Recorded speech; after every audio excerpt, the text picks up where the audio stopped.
Agora o ponto que a gente entra aqui. O sábado de Deus, tá certo? O dia do Senhor aqui,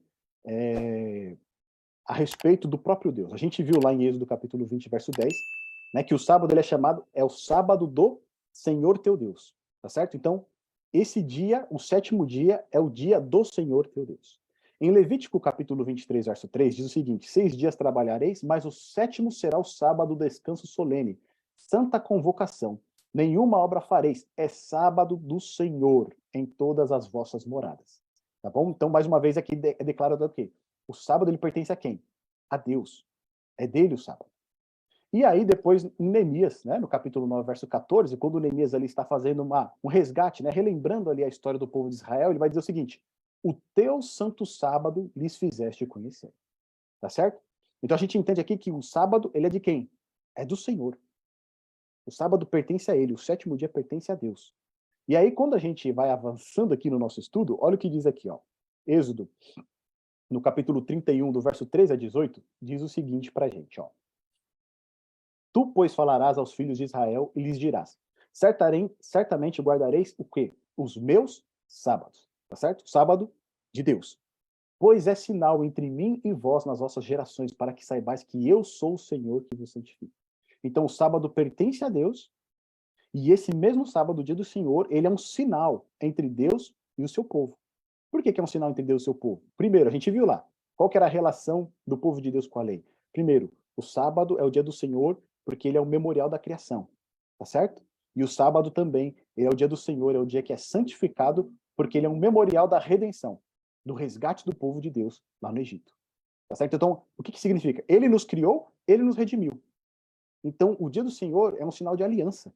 É um sinal que nós pertencemos a ele. Ele nos criou e nos resgatou. É um sinal entre nós e Deus.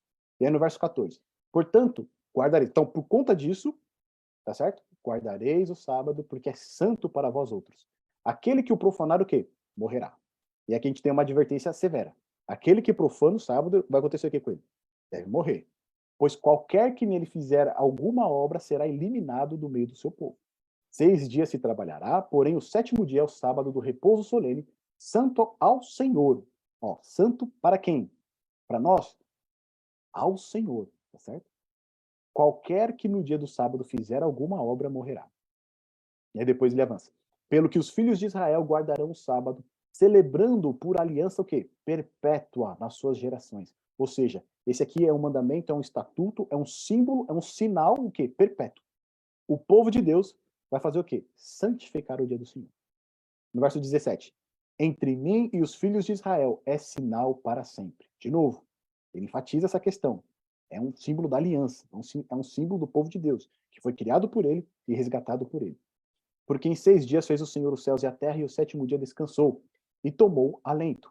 E tendo acabado de falar com ele no Monte Sinai, deu a Moisés as 2 tábuas do testemunho, tábuas de pedra escritas pelo dedo de Deus. Aqui de novo, os mandamentos foram escritos pelo dedo de Deus, tá certo? Toda autoridade com relação a isso, ela só cabe a Deus.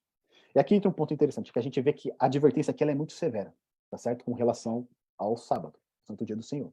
Aquele que profanar vai acontecer o que com ele? Morrer, tá bom? E a gente tem uma história bastante conhecida que muitas vezes aqueles que dizem, né, que hoje não deve ser mais o dia do Senhor observado como sábado, eles vão citar esse exemplo. A gente tem uma situação lá em Números 15, no capítulo 32 e 36, que um homem ele sai para buscar lenha no dia de sábado, certo?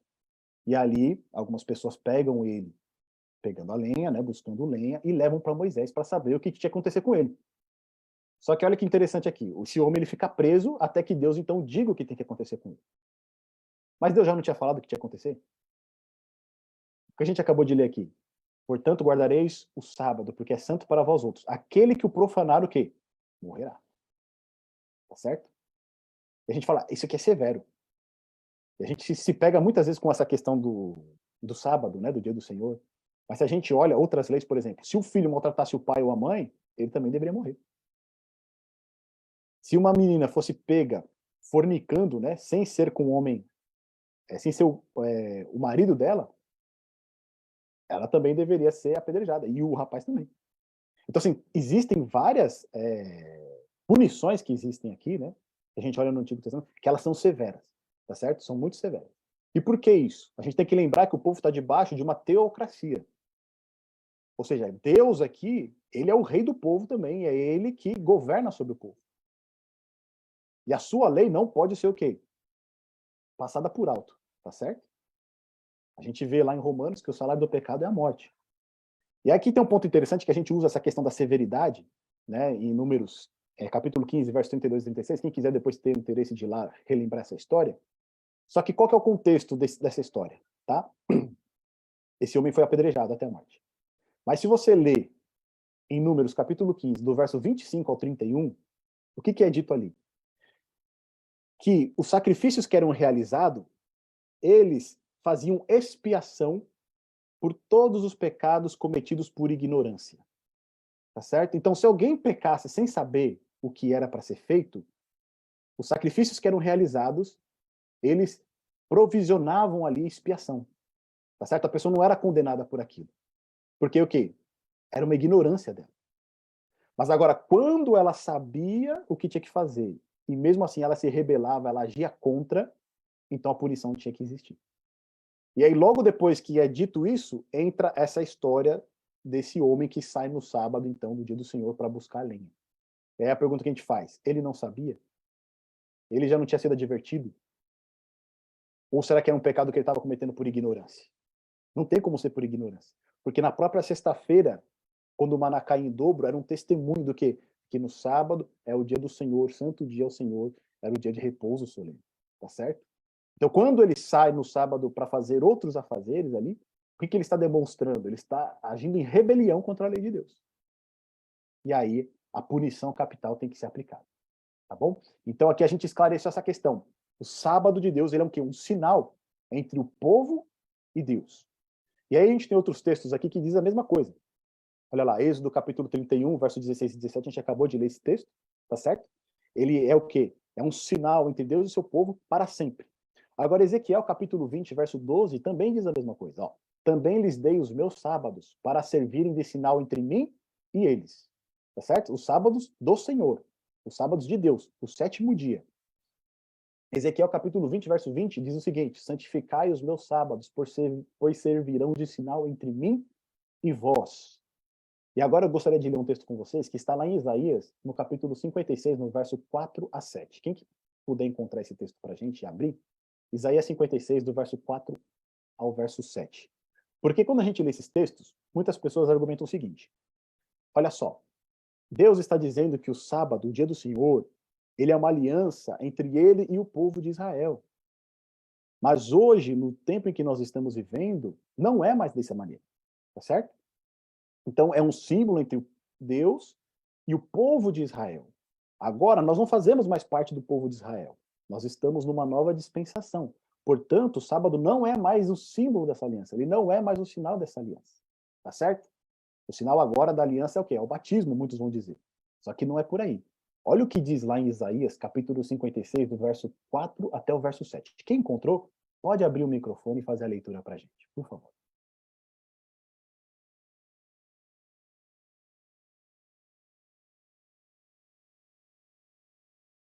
Uhum. 56, verso 7, né? Do 4 ao 7. Do 4 ao 7? Isso.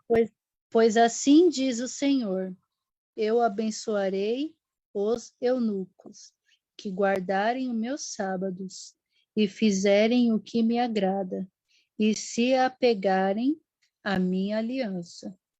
Eu lhes darei, dentro dos muros de minha casa, um memorial e um nome muito maior que filhos e filhas, pois o nome que lhes darei é permanente, nunca desaparecerá. Abençoarei também os estrangeiros comprometidos com o Senhor, que o servem e amam seu nome, que o adoram e não profanam o sábado, e que se apegam firmemente à minha aliança. E os levarei ao meu santo monte, e os encherei de alegria em minha casa de oração. Amém. Amém. Então, olha De só, nada. olha o que diz aqui Isaías 56 para a gente. Os eunucos, os estrangeiros, eles não fazem parte do povo de Deus, tá certo? Eles não fazem parte do povo da aliança ali, que foram eleitos, descendência de Abraão. Mas aqueles que se achegam ao povo de Deus, tá certo? E abraçam a sua aliança. E aí, o que Isaías utiliza aqui para mostrar o símbolo de que eles abraçaram a aliança? Eles guardam o quê? O dia do Senhor, o sábado. Não é fantástico isso? Ou seja, aqueles que não fazem parte de Deus, mas quando eles se achegam a fazer parte de Deus, eles entram nessa aliança, o que eles abraçam? Eles abraçam o dia do Senhor. Porque eles entendem aí que existe um Deus criador, um Deus que redime, que salva, que liberta. E o maior símbolo dessa libertação, o maior símbolo que ele pode dar é entrar no descanso do Senhor. Então aqui a gente percebe, né, que isso, né, o sinal entre Deus e seu povo, não é algo restrito, né, a um grupo, a uma nação, tá certo? Mas é para todas as pessoas. E no verso 7 no final vai dizer, né, porque a minha casa será chamada casa de oração para todos os povos, ou seja, todas as pessoas são bem-vindas a entrar nessa aliança. Todas as pessoas são bem-vindas a abraçarem essa aliança, tá certo? E o maior símbolo de que nós estamos em conformidade com isso é também o quê? Guardando o dia do Senhor, aceitando o sábado do Senhor. Então a gente percebe aqui que o sábado de Deus, né, ele é um sinal entre Deus e o seu povo. E em Isaías 56 ainda, agora voltando um pouquinho, no verso 2, olha o que diz lá. Bem-aventurado o homem que faz isso. O quê? E ao filho do homem que nisto se firma, que se guarda de profanar o sábado e guarda a sua mão de cometer algum. Tá certo? Então, feliz, bem-aventurado, completo, pleno, é aquele que faz isso, nisso se firma. O quê? Que guarda o seu pé de profanar o sábado. Por quê? Porque é o símbolo da aliança de Deus. É o símbolo da aliança de Deus com o seu povo. Tá bom? Então a gente percebe aqui em Isaías 56, várias vezes a conexão entre sábado e aliança. É o símbolo, é o sinal de Deus e o seu povo. Fechado, meus amigos?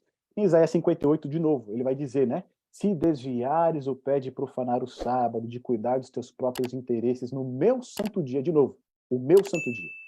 Se chamares ao sábado deleitoso e santo dia do Senhor, digno de honra, e o honrares, não seguindo os teus caminhos, não pretendendo fazer a tua própria vontade, nem falando palavras vãs, então te deleitarás no Senhor. Eu te farei cavalgar sobre os altos da terra e te sustentarei com a herança de Jacó, teu pai, porque a boca do Senhor o quê? O disse. Então, olha como o sábado, o sinal da aliança entre Deus e seu povo, ele é visto. Um santo dia, o santo dia do Senhor. E é um dia deleitoso, um dia alegre, tá certo? Deus aqui ele convida a gente a receber a bênção que foi repousada sobre esse dia, de uma maneira especial. Esse é o sábado de Deus. É o sábado que está na lei de Deus, é o sétimo dia, é o sábado que foi estabelecido onde? Na criação. Tá bom? Então, esse é o sábado de Deus.